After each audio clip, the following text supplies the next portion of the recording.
Thank you for joining us this afternoon/evening for this discussion hosted by Future Rivers in partnership with EarthLab and the Jackson School South Asia Center here at the University of Washington.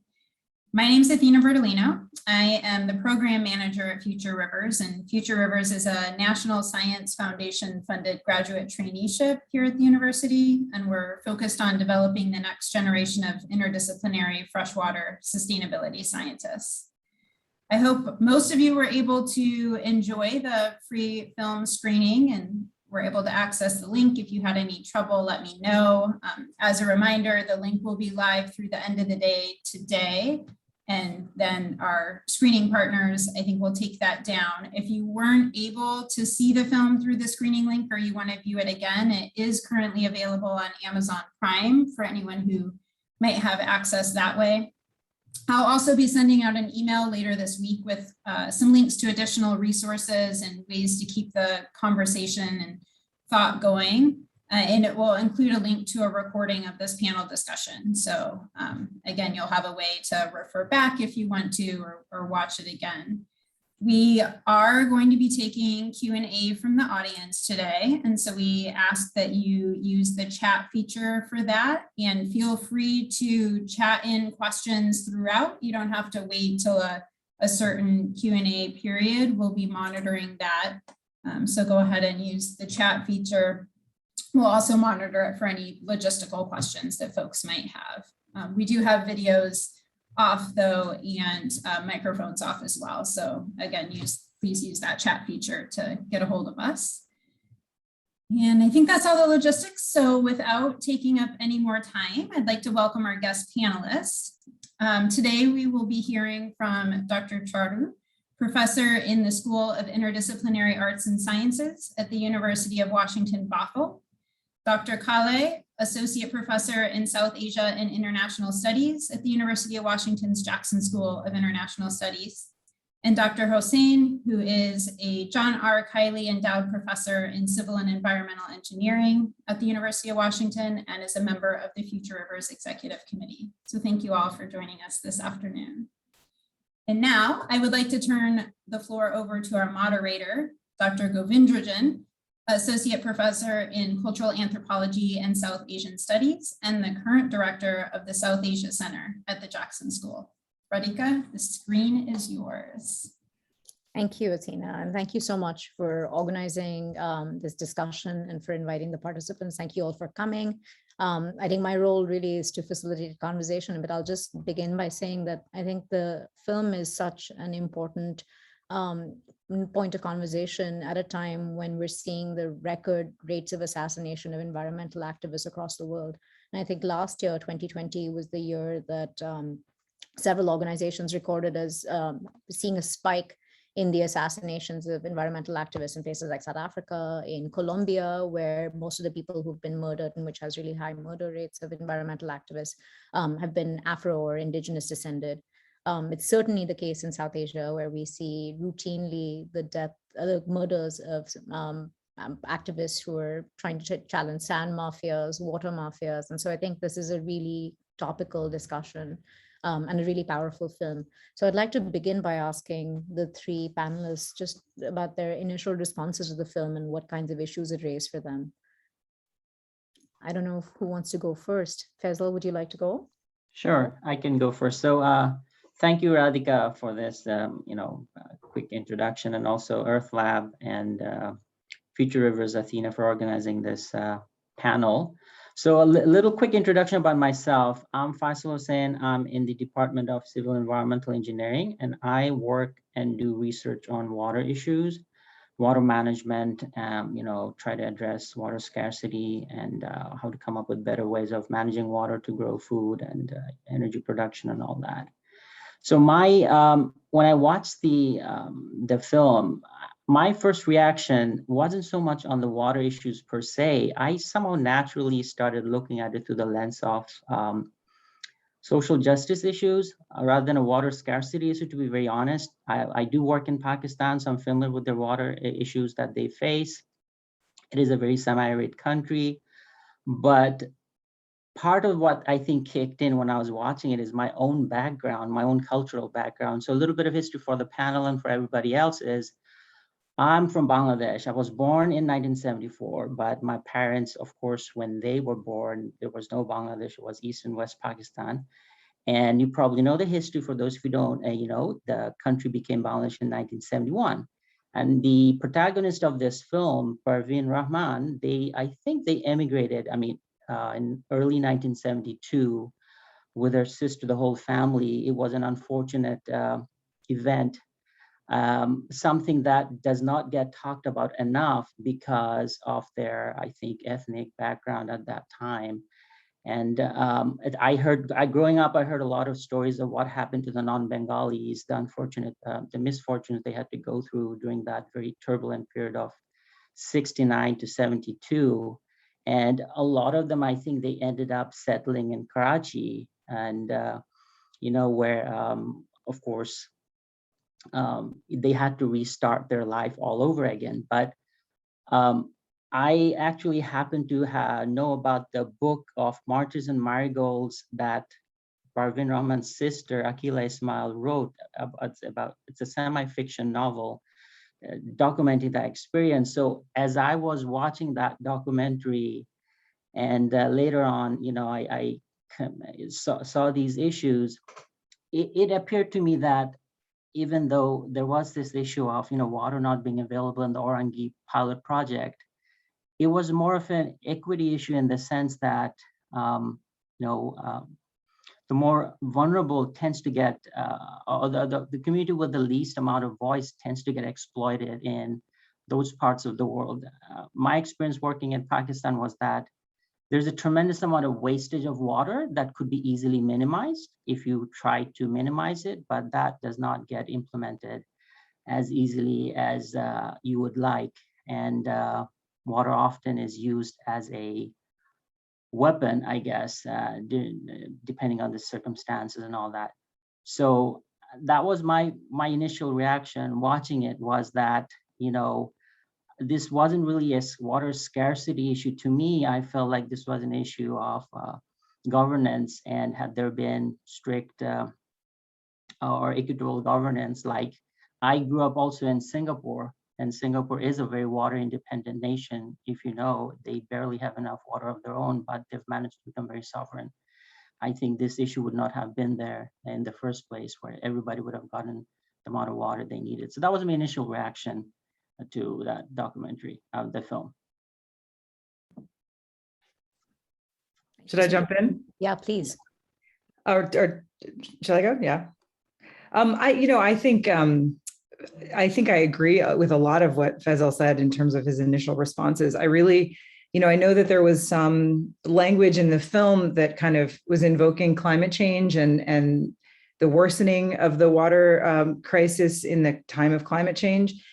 But I actually think that this really has very little to do with climate change. These are about the politics of ownership, distribution, and access that are deeply rooted in the city's political economy, which, as Faisal just mentioned, it's a city that saw a wave of refugees after Bangladesh's creation in 71. But prior to that, waves of refugees after the partition of the subcontinent into India and Pakistan. And so it was a city whose infrastructure was never really meant to manage the kinds of rapid influxes of population that it welcomed.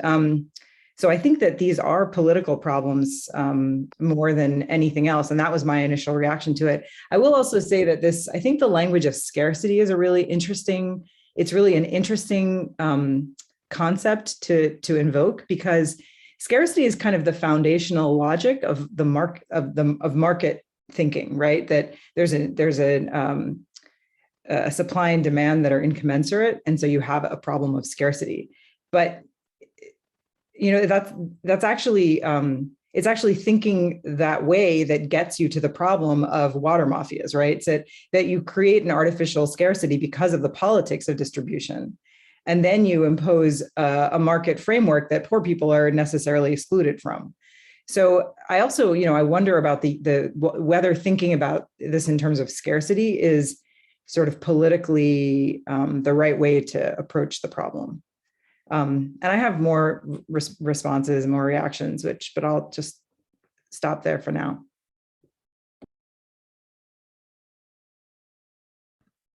Charu, would you like to jump in? Yes, I really want to echo what Faisal and Sunila are saying, which is that this is a political rather than a technical issue, which, if I can frame it that way, that's the central and core issue. I do agree with Faisal that our ability to address this is best done if we can navigate the personal and the political, the image.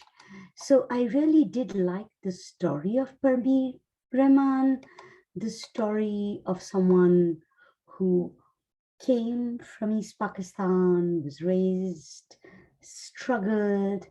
I also want to name that I loved her story, but I thought the movie was for white audiences. I'm going to name that. Because it felt to me the kind of story which was about awful situations and brave brown women. So the person I want to name is Nandani Sundar. Someone else who's worked on the environment, and since we're talking about personal stuff, let me name that in the past 2 years, so my mother was a scholar and an activist, and we have had a memorial in her name at the Institute of Public Administration. And the last memorial we were able to get through the BJP government was Nandani Sundar. Subsequent to that, they've made it very clear that they would prefer people who are not critical of the government.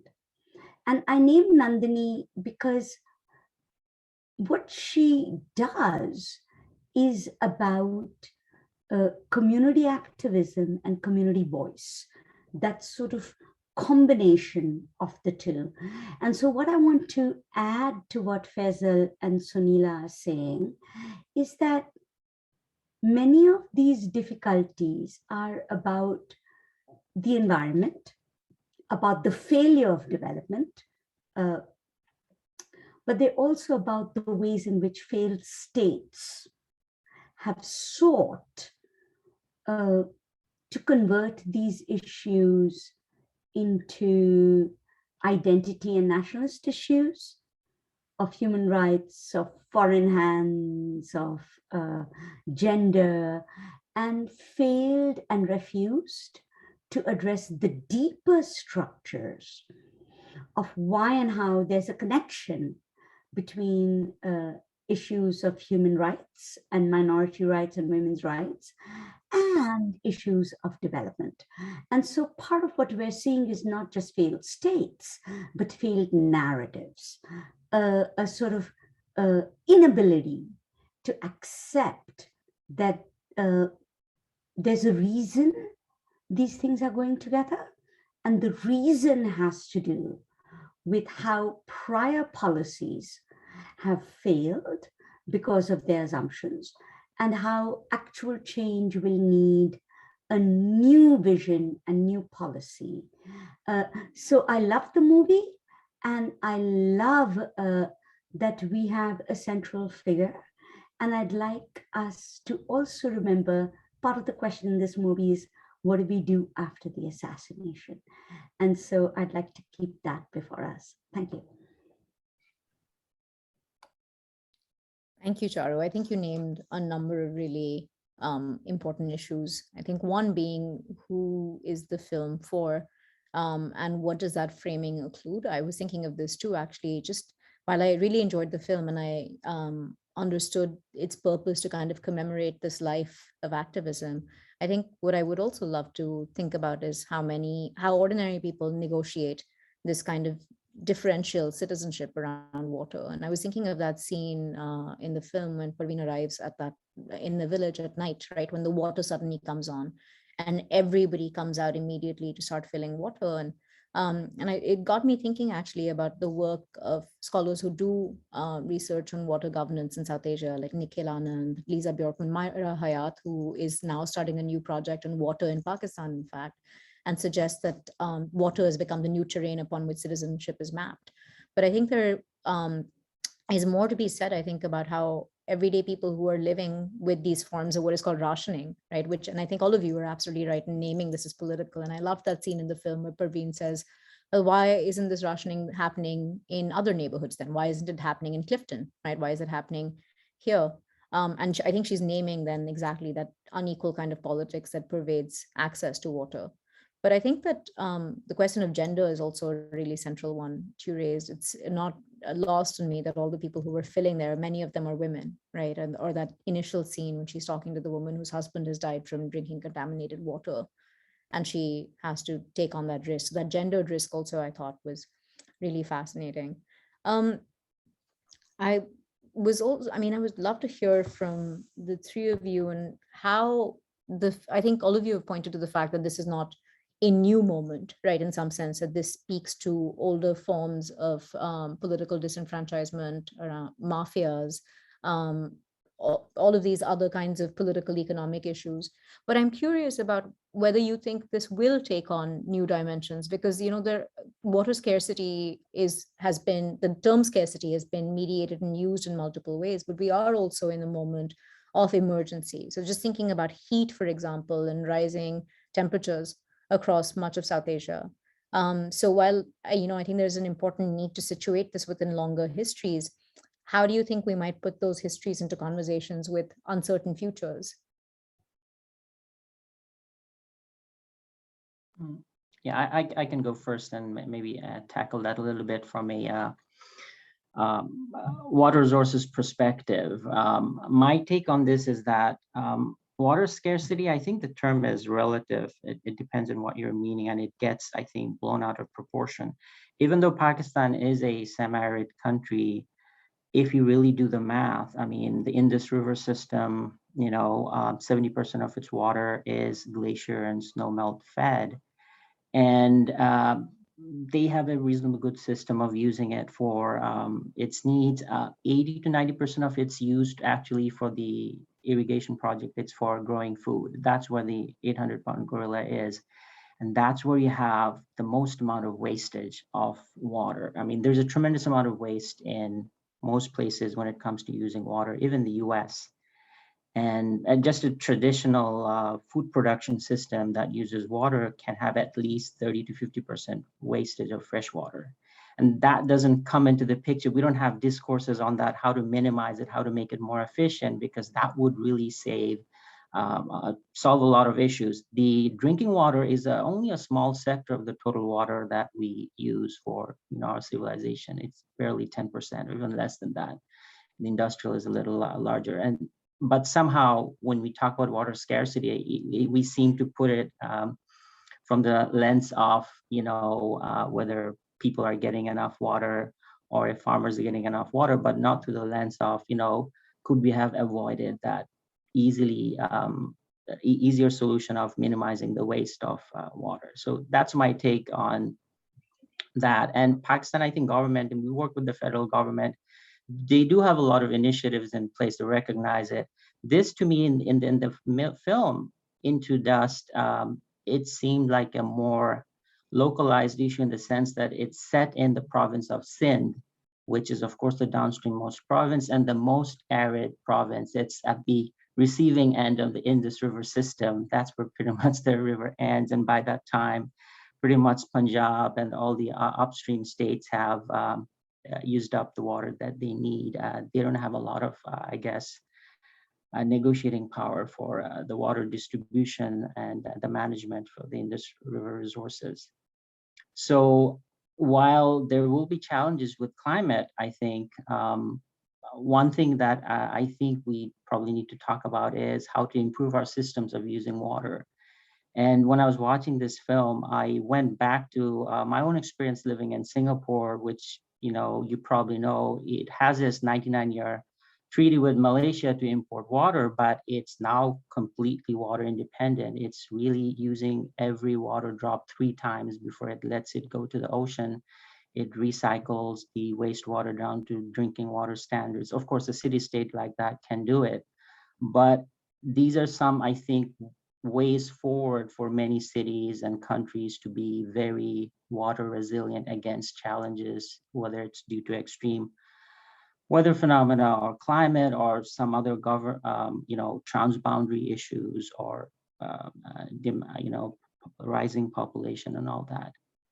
So I'm going to just stop there, but just before I say any further, to let others chime in on this. Yeah, I mean, Oh, Sunila, go. That's well, I was great. just going to say that, it was great to hear your response, Faisal. But I think your response just sort of underscores that what is specific about this story. I think this story is kind of, in some ways, it's pitched to an audience, and we're asked to sort of watch it and think this could be our future. This could be right. But the context in which this story takes place is so specific. It's specific in Karachi, in Sindh, the province, and in Pakistan. And I think we can't lose that specificity in trying to understand how this problem emerges and what the potential solutions are. So the solutions that Singapore has arrived at are going to be really, really different than what is possible elsewhere. Sunila is more diplomatic than me. Faisal, I'm going to suggest your answer is a wonderful answer about how technocracy can solve a problem if politics was irrelevant.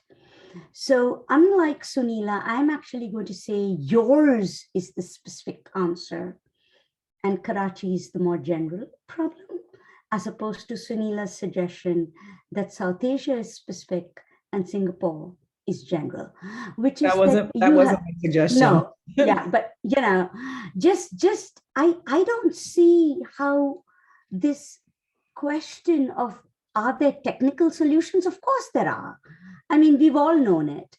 We know that large parts of South Asia are actually not in a situation where they need external water sources. If we had the political and the technical will, and most of the will for the technical is political, not the other way around, to make the change. And so it feels to me that if we're looking at this film, part of what this film is pointing out is the politics of water. And your answer was technical, which I love. I am an economist. I love technical solutions, but don't you feel this film was reminding us the problems may be political and not technical? Yes, totally. I mean, I wasn't suggesting that other country solution would work here. It's just that the water scarcity issue is, like I said in the beginning, I tended to look at it from the lens of governance and justice, and of course the specific boundary conditions that Karachi and Sindh has, and what we could do about it. Because at the end, I think the director who made this, he's from Denmark, if I'm not mistaken. There's a kind of a generalization of this water scarcity issue for the rest of the world and all that. And I wasn't really buying it that this specific story of Into Dust could apply to, say, what happened in Cape Town in South Africa with the water running dry, or XYZ other places. It's just, every situation is just so unique. Now, speaking about technical solutions, this goes to the argument of capacity building. I do work in capacity building of national governments such as Pakistan and, in Bangladesh, where there is an effort actually to take that science and adopt it and improve water management. And I think Pakistan has made a lot of progress in teaching its farmers how to save water. But whether that is trickling down equitably to all the people, like people in Sindh or Karachi, that's another question. Or whether somehow they're managing it. I mean, water in Pakistan is a very political issue. You probably know they have an agency called IRSA, Indus River System Authority. The whole reason why they set up IRSA is provinces do not trust each other when it comes to the sharing of the water. And IRSA came about so that IRSA could be this unbiased federal agency that could make decisions. Okay, this year, this is how much Northwest Frontier would get, and this is how much Punjab would get, all that.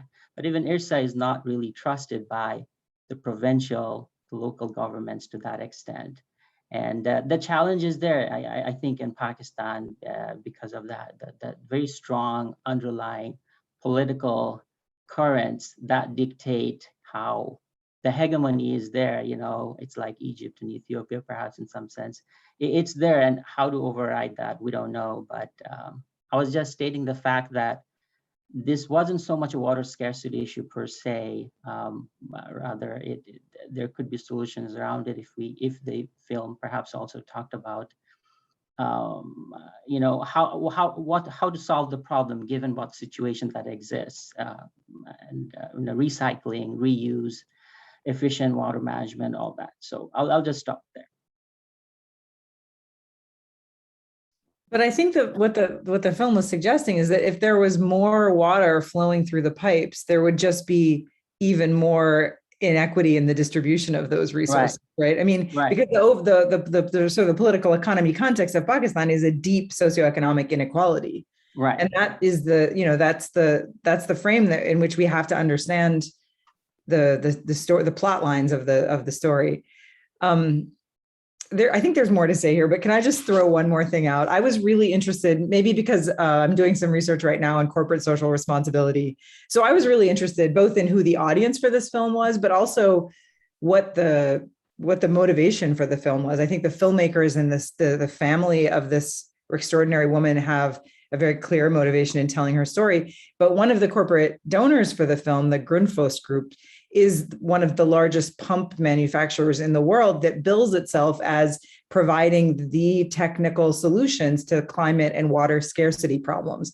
And when you understand that, I think then some of the language that I think we all found a little discordant about this being a scarcity problem, this being a problem that we're all going to face in the future, kind of makes a little more sense, because that would be the messaging that would appeal to the some of the financial backers of the film.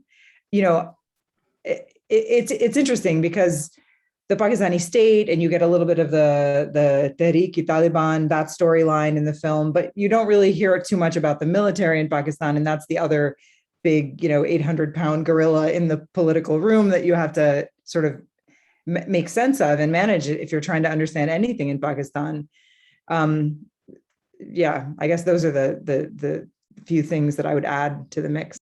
Yeah, and if I could just jump in, I think that, what's telling in this also is that Nestle Pure Life is currently in court in Pakistan, asking for tax concessions for its groundwater extraction, claiming that it is providing a clean water solution in the face of state failure. So I think also like challenging that notion of failure, right? And thinking, what is actually at work here? Is this what the state actually wants? Because it's not state failure if Nestle and the state are kind of working in tandem to make possible this kind of thing. And I think that role of the corporate and rethinking the work that scarcity does in light of these larger histories of capitalist extraction and colonial extraction, I think are really significant.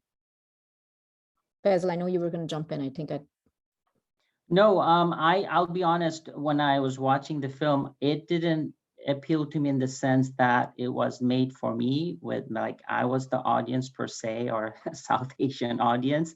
You probably all if you know the panel, we have this great South Asian film festival called Tasveer, right? One thing that keeps getting mentioned is that South Asians need to be telling the stories of South Asians basically through their lenses. And I somehow felt like whether it's because of the direction and the production,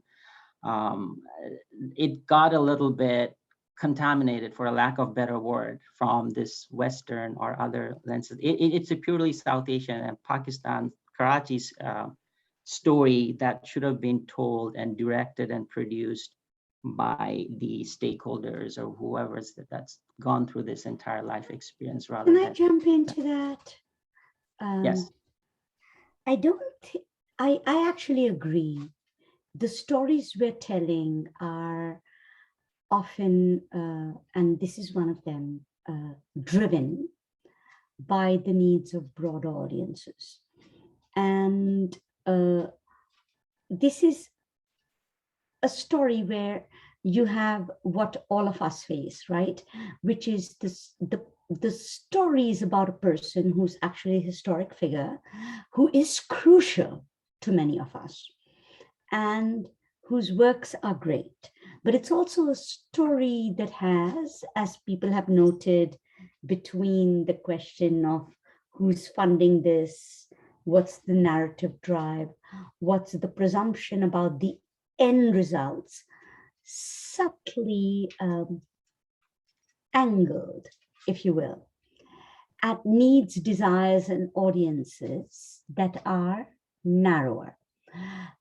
What I'd like to name and note over here is that to get a new type of desire into the mix is not as simple as being against the white, which I am. It's the more complicated story of thinking through what we're for. Because the nations we are all part of and the region we're all part of is a complex one. And it's one in which both, I will name this, being Indian, India's problematic dominance of development in the region has problematic results about the kinds of stories we can tell, and therefore the kinds of ways in which we can handle, whether it's water. Let's remember fisheries. There's been an ongoing struggle about where these boundaries of waters end in the ocean and how fisherfolk are trapped by each other's governments and put in prison. Waterways, fisheries, dams, which are both internal, having to do with interstate issues and so on, electrification, rural urban manufacturing. There are a ton of issues at stake here. Our problem is we can't figure out how to speak to each other. We know we're against the sort of dominant development imperial audience. Maybe this is a moment for us to talk about what we envisage is a possible way to move ahead, to speak about the local ecologies, especially for those who are technically competent, because the ecological zone and the national zone are not automatically aligned, right? The river valleys don't align with the national boundaries. The boundaries of the seas don't align with where the fishes stop. There's a ton of work where those of us who are technically proficient can do work to talk about that interface. And so I thought that if we're just talking among ourselves, we could raise that. Thank you.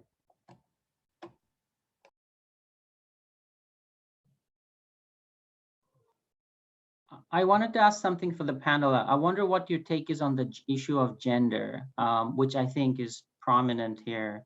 Because remember, there's a scene in that film where someone comes out and says, asks Parveen, like, as a woman, how could you be going out? You shouldn't be outside. You shouldn't be doing this. You should be staying in the auto, should be staying inside and all that. And she responds like, why shouldn't I do it? This needs to be done and all that. What do you think? I mean, what's the role of gender here? What was that movie trying to tell us from a gender perspective? I mean, I'm not an expert on this, but just want to hear your thoughts, especially in Pakistan, in Karachi place. I can understand how the male-dominated society would think, but was that accurately portrayed in the film? I mean, that scene was striking to me because of actually not what she was doing, but actually what the male figure in that scene was doing, because I think he was sort of the way he was depicted, the way he was portrayed. I think we were supposed to understand him as an Islamist figure, Stereotype. right? a stereotype of some kind of religious extremist, and that becomes a really problematic but well-trod groove for storytelling to fall into, the trope of the powerful liberal woman figure in a Muslim society going up against religious orthodoxy. And so it's the way that gender was made to help us think about actually religion that I found problematic about that scene, or interesting about that scene. And when you think about how the narrative asks us to think about who the problems are in the film, that's clearly one of them, right? I mean, the state blames it on religious extremists, and the family doesn't stop with that, right? They force a reinvestigation of the case. But that they definitely, religious figures do come. I mean, they do stand in for one of the big problems, problematic actors in the situation. I don't know, Charu, if you wanted to respond.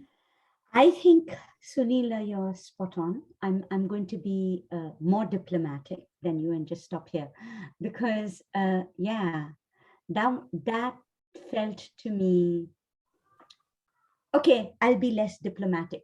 That felt to me like the scene that everybody who loves Malala or Greta got to have their scene, even though when it comes down to their vote, that's not what they'll do when it comes to changing what we do in our local cities, down to things as basic as bike lanes, right? So if you think about why this scene is there, when you asked about who made this film and who the audience is, I think that's what's going on. Yeah.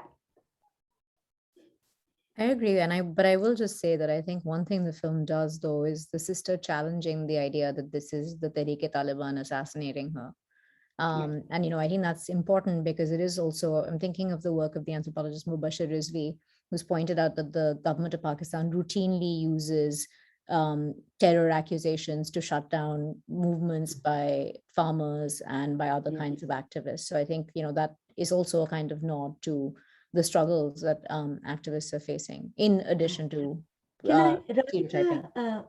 So can I just ask folks, it feels to me like this conversation is identifying something that lots of us have struggled with, which is how do we have these kinds of panels where we acknowledge the difficulties and thread the needle around how these difficulties are used to justify problems. And this is not as simple as just like, racism, Orientalism, but going back to Faisal's point, that when we fail to pay attention, we also fail to pay attention to the more technical, collaborative, common sense solutions that we might miss sight of because of this political frame. And I want to name this because it feels to me that that's also something that's being brought to the table, which is what are our options from all these spaces. And it feels like it's hard to name those. Stop here. There's actually a question in the chat that kind of echoes, I think, Charu, your call for us to actually have a conversation about grounded solutions. And Faisal, I wonder if you might respond to that question, given your background. I'll just read it out. The question comes from Anjali Jain Figuera. I don't know if we can actually have people unmute themselves, but the movie showed the issue of tankers, which can be a double-edged sword for places. On the one hand, they are hired by water boards to provide water to places that are difficult to reach by pipes. On paper, the tankers are supposed to charge a particular price and take only the water supplied by the board. However, there is a huge space for arbitrage where the tanker can charge higher and pocket the difference or outright steal and sell water, as was shown in the movie. Eliminating tankers does not resolve the problem. Raising the price leaves the poor in the same predicament of being unable to afford it, and presumably putting in the pipes is still the most expensive option. Does the panel have suggestions, perhaps from seeing solutions that have worked? Probably not. I mean, I don't have any solutions, but one thing is, if you notice, the movie is set in the Orangi pilot project, which itself was never designed to host so many with a very sustainable water distribution supply system. I don't think Orangi has that, or maybe if it does, it's kind of broken system. So it's really essentially, from what I understand, it's a slum for most part. So it wasn't really designed like the way a typical city or suburb would be designed, with all its water supply infrastructure put in place. So something that is more central or distributed probably is not going to work. Like I say, so the tankers are the way to go. But maybe, you know, what the question, whoever posed the question is asking is, maybe that goes down to the issue of the tremendous amount of corruption that exists in the state and the local government with the tankers itself. But perhaps at some point, I think they will have to invest in hard infrastructure to solve the issue of water being available in a more equitable manner to all those who live in Orangi Pilot Project. That's the solution I can think of. And in the meantime, they could perhaps implement things like, you know, rainwater harvesting rooftops, but it's Sindh, it's Karachi, they don't get much rain to begin with. It's really imported water that's coming through the river Indus from upstream. I don't know. I think Karachi's rainfall rate is pretty low. So it's really surface water and the groundwater that they're relying on. So solutions would probably have to be grounded in that fact that you'll have to come up with more efficient ways of using it and more affordable ways of using it. And maybe recycling could be one, reverse osmosis. There are like little small tanks that I saw, like it's very common now, I think, in most cities in South Asia, is to treat your water to drinking water standards with minimal energy, not having to boil it, using those fairly affordable purifiers based on reverse osmosis and all that. That could be one solution that they could use, perhaps. But no, I don't have any specific solutions for that. I think it's possible that the funders of this film are among the suppliers of exactly those kinds of water filtration systems. I did read that they are among the largest suppliers of the US military's mobile units for the Air Force, Army, and Navy. And that's an interesting, I raised that not because I read a lot about their corporate practices, which I did, but also because, so thinking about solutions, I mean, one solution that seems to me has to be on the table is that local people have to be empowered to demand certain things from the people who represent them and make decisions about access to things like water. And, you know, I had mentioned a few minutes ago the military's role in Pakistan, but, you know, there are these large structures that make it difficult to voice demands from below, and the military is among them. And that is relevant to the earlier point I made about the US military, because Pakistan has the Pakistani military has a very long-standing, durable relationship as an ally of the US. And so there is a way in which foreign policy, as arcane as it may seem in this context of a film about, you know, water issues and environmental activism in Karachi, is actually a part of, I think we have to think about it when we think about possible solutions. So our own foreign policy decisions of the government that represents us here in the US has something to do with it. Can I follow up to that? It's not just our foreign policy solutions, it's our domestic ones as well. Not all of us are from the Seattle area, but this is hosted by UW. Everybody in this area thinks about Flint, Michigan. How many of us know what the lead content is in our local water? Just straight up. How many of us know where the water comes from? I've been working on this project. Where does the water come from for the University of Washington every time you do a flush? Do you know that? Where's your water? Is it the Duwamish? Is it somewhere else? How many of you know what the lead content is in King County? It's so much more exotic, isn't it, to think of Black Lives Matter in Flint, or of women struggling somewhere else, or water protectors. we don't even know our own local water sources. Where does it come from? Is it sustainable? What's the lead content? And this is an issue. I'm going to teach a course next quarter called Gender and the Politics of Numbers, where we're actually going to look at data, because nobody believes us without data. And we're going to work with some folks, Jerry Pollitt's office, King County Health Center. I want to give a shout out to Amish Dave and the rest of that crew. We don't know the lead content right here in King County. So it's really easy, right, to have anxieties or technical solutions or issues to raise about women, gender, class, race, anywhere else in the world. If you don't know your own water source, maybe that's a pause moment for all of us. It's been actually weirdly hard to get this course together here at the University of Washington, because it turns out we actually don't know very clearly where our water comes from. So I'd like to suggest that I love the bravery of the women in this film. I'm not comfortable with the exoticism of how water is presented as an issue somewhere else, someone else, somehow else. Like our universities, our apartment complexes, our cities, our food doesn't have a water politics right here. And this idea that somehow we have to gather to solve the problem for everyone except ourselves. So that's, I just wanted to name that. Thanks.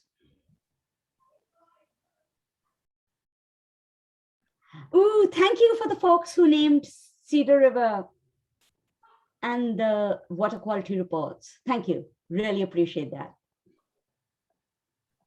Yeah, thank you, Charu. I mean, I think it's important to point to the connections, although I will say, you know, the flip side, I think the balance one is always trying to make is then the conversations also become very US centric. And so I think just trying to build those connections and thinking globally, even as we recognize situated politics in different places, is going to be really important. I don't know if there are other audience questions. I don't see any here, but we would really love to have a wider conversation. So if people have questions, yeah, I don't know if you can unmute yourself. It would be nice to hear other people's voices, but if you can't, please put your questions in the chat. And in the meantime, if the panelists have questions for each other. Yeah, and if folks want to raise their hands, we do have the ability to unmute. So if you would like to pose a question verbally.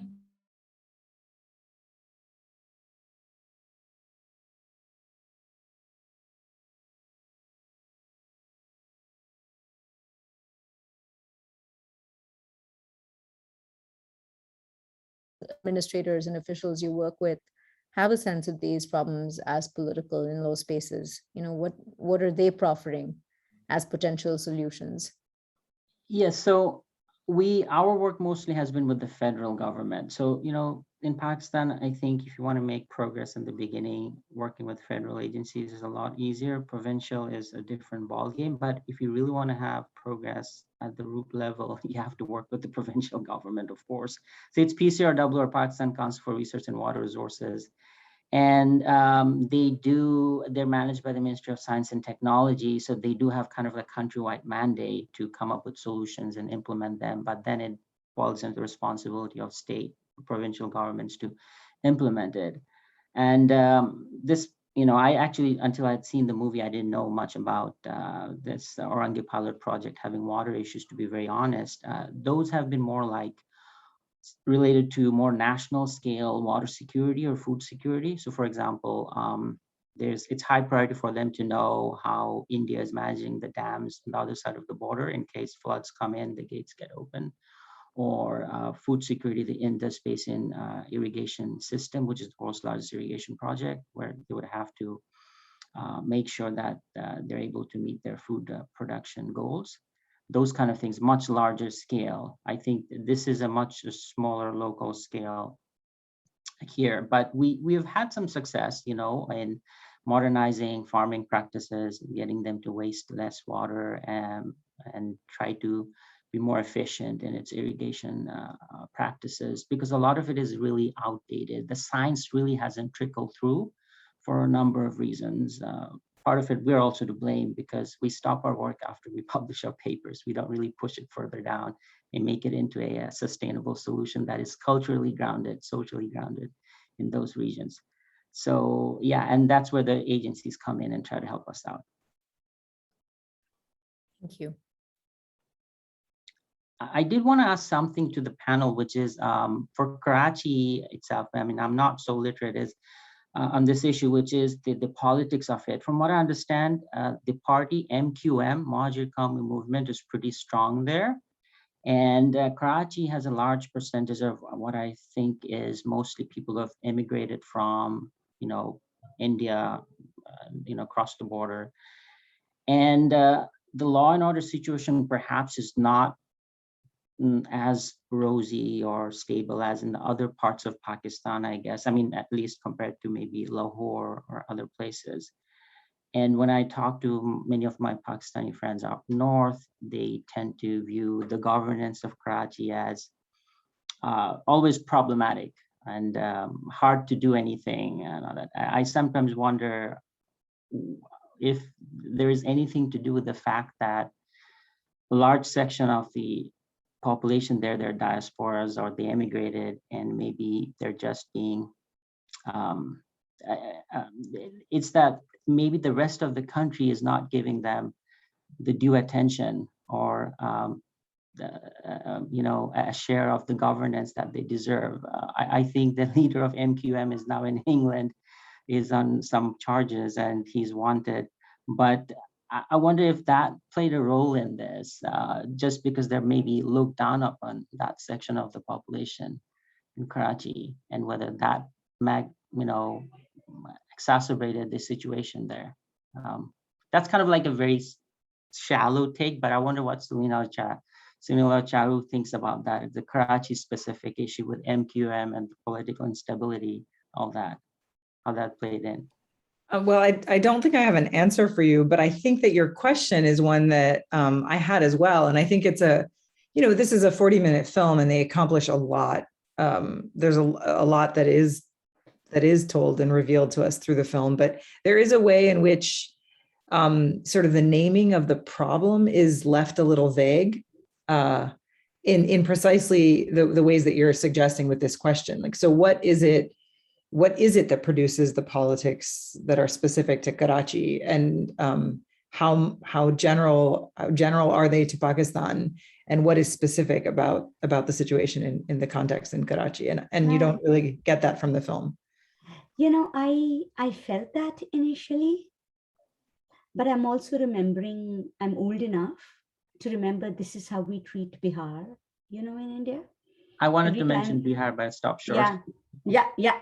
You might not, but I'm Indian, so I can.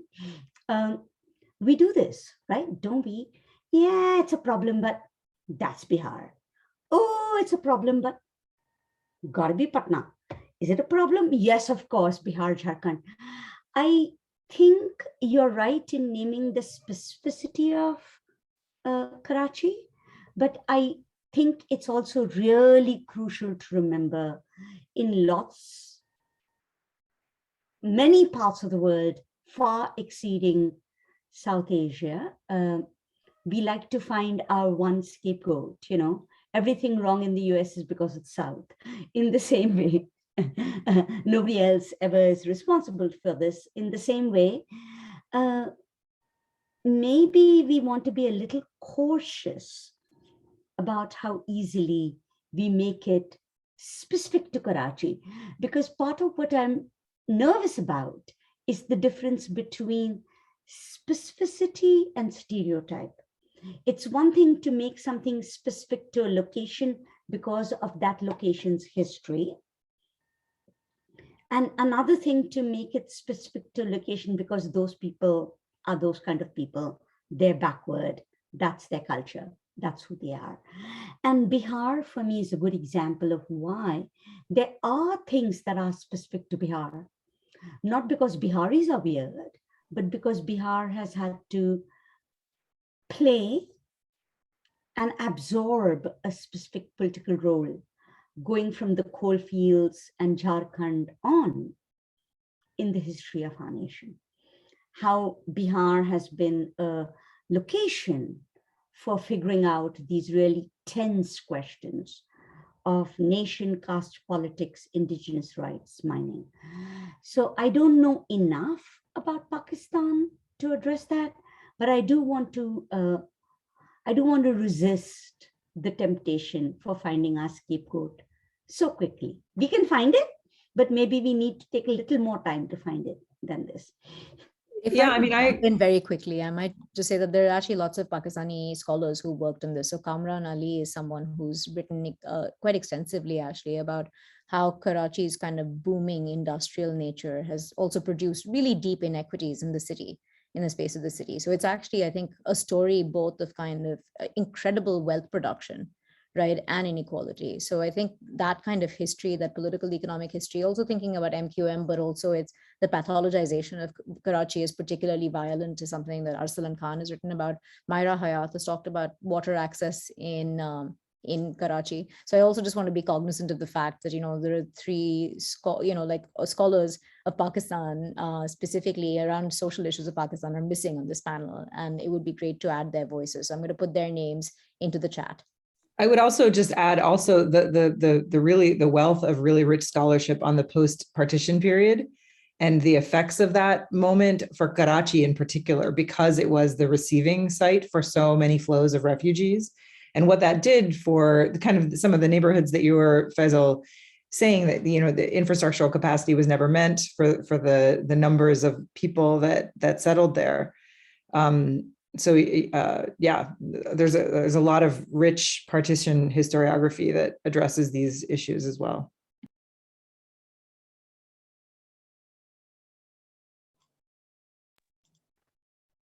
I think there's a question in the chat from Pritam Das, is like, what's our role as academics, scientists, and economists on this issue? In other words, how can we help, or what should we do?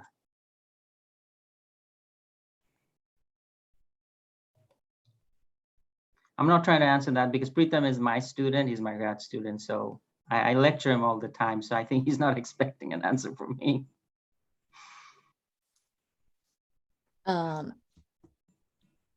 I can take a stab. It sounds very localist. When we think about what we can do, it's always a triangulation between our scholarship and our local activism. And these are not 100% aligned. They're just things we do. We all do. I'm sure Faisal does. I'm sure Sunila does. I know I do. I know Radhika does. What you do is you support people who are producing scholarship. That's what you do in your academic hat on these issues. And then in terms of policy and local activism circles, you support people who are trying to ensure that we have better systems of water. And I want to bring this back to the film, right? Because that was part of what the film highlighted, that this was what Gramsci would call an organic intellectual, somebody who came up into that role because the work they did, just, the work they did on irrigation systems, water, whatever, they didn't sign on to be the feminist icon of anything. They came in because of the work they did organically through their work. And they showed commitment to it. And the consequence was painful, but it's what happens, right? I mean, that's what you do. And I think the film was about that you see what you do, given your knowledge and given your role in the institution, and then you stand up for it. So I do want to name the film as saying what we can do. Thanks.